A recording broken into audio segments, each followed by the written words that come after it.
வருங்கால அரசு அதிகாரிகள் அனைவருக்கும் வணக்கம். மாணவர்கள் டிஎன்பிஎஸ்சி பொது தமிழில் 100க்கு 100 பெற வைப்பதே நமது சேனலின் முக்கிய நோக்கமாகும். ஸோ நம்பிக்கையோடு நம்ம சேனல் நீங்கள் ஃபாலோ பண்ணலாங்க. உங்கள் நம்பிக்கைக்கு நான் கண்டிப்பாக துரோகம் பண்ண மாட்டேங்க. ஏன்னா டிஎன்பிஎஸ்சி எக்ஸாம்ன்றது ஒவ்வொரு மாணவர்களுக்கும் கனவுங்கிறத தாண்டி சில பேருக்கு வாழ்க்கையாக கூட இருக்குதுங்க. ஸோ நம்ம சேனலில் நம்ம லைன் பை லைன் கொஷின்ஸ் தாங்க போட போகிறோம். ஸோ நம்பிக்கையோடு நீங்கள் ஃபாலோ பண்ணலாங்க. இன்றைக்கி நம்ம என்ன வீடியோ பார்க்க போகிறோன்னா 7th தமிழ் இயல் 8 அணி இலக்கணம். இந்த பாடத்திலிருந்து லைன் பை லைனாக மொத்தமாக 10 கொஷின்ஸ் தாங்க எடுத்துருக்குறோம். ஏன் நீங்கள் கண்டிப்பாக கேட்கலாங்க, தவறு கிடையாது. ஏன்னா இது ஒரு சின்ன பாடங்க. சின்ன பாடத்தை கூட நம்ம மிஸ் பண்ணக்கூடாது. அதுலேருந்து வர ஒவ்வொரு கொஷினுமே நம்மளுக்கு வேல்யூபிளான கொஷினு அப்படின்னு சொல்லிட்டு லைன் பை லைனாக மொத்தமாக ஒரு 10 கொஷின் கவர் பண்ணியிருக்கிறேங்க. ஸோ கண்டிப்பாக உங்களுக்கு கொஷின்ஸ் எல்லாம் பிடிக்கும்னு நான் நம்புகிறேன். நம்மளுடைய சேனலில் இருந்து உங்களுக்கு ஒரு முக்கியமான விஷயம் என்னென்னா, நம்ம 6th தமிழ் இலக்கணத்திலிருந்து இயல் 1 to 9 வரைக்குமே கம்ப்ளீட் பண்ணியாச்சுங்க. அடுத்து 7th இப்போ ஒரு 3-4 டேஸில் நம்ம கம்ப்ளீட் பண்ண போகிறோங்க. அடுத்து நம்ம 8th 9th 10th நோக்கி போயிட்டே தாங்க இருக்க போகிறோம். இது என்றைக்குமே நிற்காதுங்க. உங்களுக்காக நாங்கள் ஒவ்வொரு நாளும் கடின உழைப்போட வீடியோஸ் போட்டே தாங்க இருப்போம். ஏன்னா நீங்கள் படிக்கணும். படிக்கிறது பெருசு இல்லைங்க, நல்லா தெளிவாக புரிஞ்சு படிக்கணும் அப்படின்றதுக்காக தாங்க. ஸோ வீடியோஸை மறக்காமல் பாருங்கள், சேனலை மறக்காமல் சப்ஸ்கிரைப் பண்ணி வச்சுக்கோங்க. அப்போ தான் நம்ம போடுற ஒவ்வொரு வீடியோக்குள்ள நோட்டிஃபிகேஷன் உங்களுக்கு அப்டேட் ஆகிட்டே இருக்குங்க. நம்ம டெலிகிராம் குரூப்போட லிங்க் டிஸ்கிரிப்ஷனில் இருக்குது. ஜாயின் பண்ணாதவங்க ஜாயின் பண்ணிக்கோங்க. வாங்க வீடியோக்குள்ளே போகலாம். 1வது கொஷின், ஒரு பொருளை விளக்க மற்ற பொருளை உவமையாக கூறுவது டேஷ் எனப்படும். ஆன்சர் உவமை அணி. இந்த உவமை அணியானது பொருளை அழகுபடுத்தி விளக்குவதற்காகவும் பயன்படுத்தப்படுகிறது. இதற்கு எடுத்துக்காட்டு மலர் போன்ற முகம். உவமை அணினா என்னங்க? ஒரு பொருளை விளக்க மற்ற பொருளை உவமையாக கூறுவது உவமை அணி எனப்படும். 2வது கொஷின், பெருமைக்கும் ஏனை சிறுமைக்கும் தத்தம் கருமமே கட்டளைக்கல் என்ற குறளில் பயின்று வந்துள்ள அணி டேஷ் எனப்படும். ஆன்சர் ஏகதேச உருவக அணி. முதல்ல இந்த குறளுக்கு உண்டான விளக்கத்தை நாம் தெரிஞ்சுக்கலாம். பெருமைக்கும் ஏனை சிறுமைக்கும் தத்தம் கருமமே கட்டளைக்கல் என்ற குறள் ஒருவரின் செயல்களையே உரைக்கல்லாக கொண்டு அவரது குணத்தை அறிந்து கொள்ளலாம் என்பதை விளக்குகிறது. அதாவதுங்க, ஒருவர் செய்யும் காரியங்களை உரைக்கல்லாக கொண்டு அவர் தரமானவரா அல்லது தரங்கெட்டவரா என்பதை புரிந்து கொள்ளலாம். இப்போ இதுக்கு ஆன்சர் ஏகதேச உருவக அணி. ஏகதேச உருவக அணினா என்னங்க? செய்யுளில் கூறப்படும் கருத்துக்களை ஒன்றை மட்டும் உருவகப்படுத்தி மற்றொன்றை உருவகப்படுத்தப்படாமல் கூறுவது ஏகதேச உருவக அணி எனப்படும். உவமை வேறு, உவமிக்கப்படும் பொருள் வேறு என்று இல்லாமல் இரண்டும் ஒன்றே என்பது தோன்றும்படி கூறுவது ஏகதேச உருவக அணி ஆகும். 2வது கொஷின், பெருமைக்கும் ஏனை சிறுமைக்கும் தத்தம் கருமமே கட்டளைக்கல் என்ற குறளில் பயின்று வந்துள்ள அணி டேஷ் எனப்படும். ஆன்சர் ஏகதேச உருவக அணி. 3வது கொஷின், உவமைக்கு எடுத்துக்காட்டு தருக.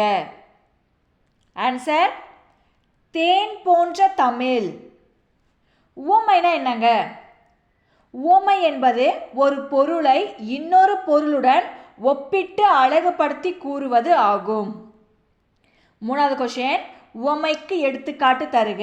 ஆன்சர் தேன் போன்ற தமிழ்.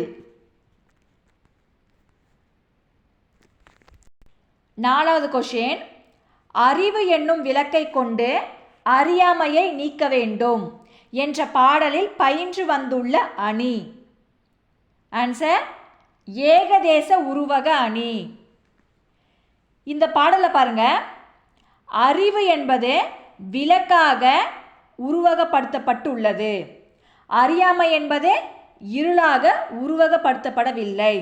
இவ்வாறு கூறப்படும் இரு பொருள்களில் ஒன்றை மட்டும் உருவகப்படுத்தி மற்றொன்றை உருவகப்படுத்தப்படாமல் விடுவது ஏகதேச உருவக அணி ஆகும்.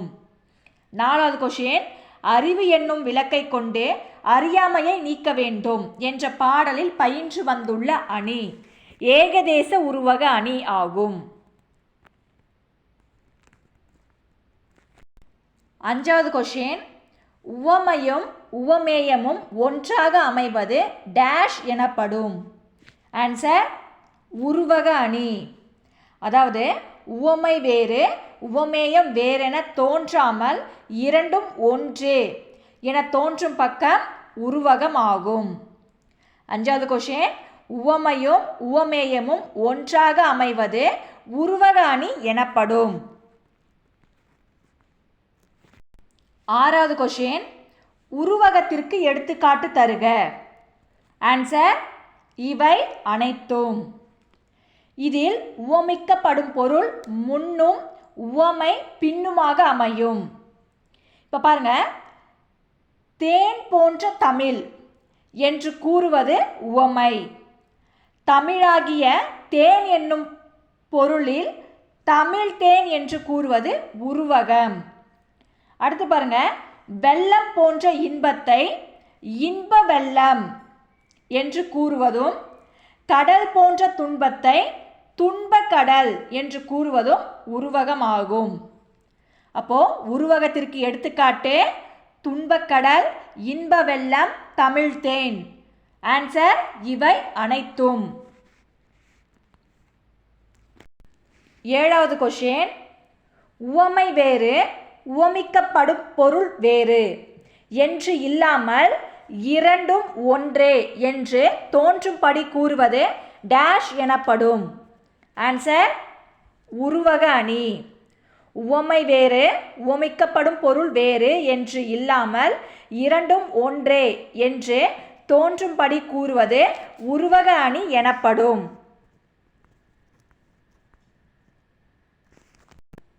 8வது கொஸ்டின், வையம் தகலியா வார்க்கடலே நெய்யாக வெய்ய கதிரோன் விளக்காக செய்ய என்ற பாடலில் பயின்று வந்துள்ள அணி டேஷ் எனப்படும்.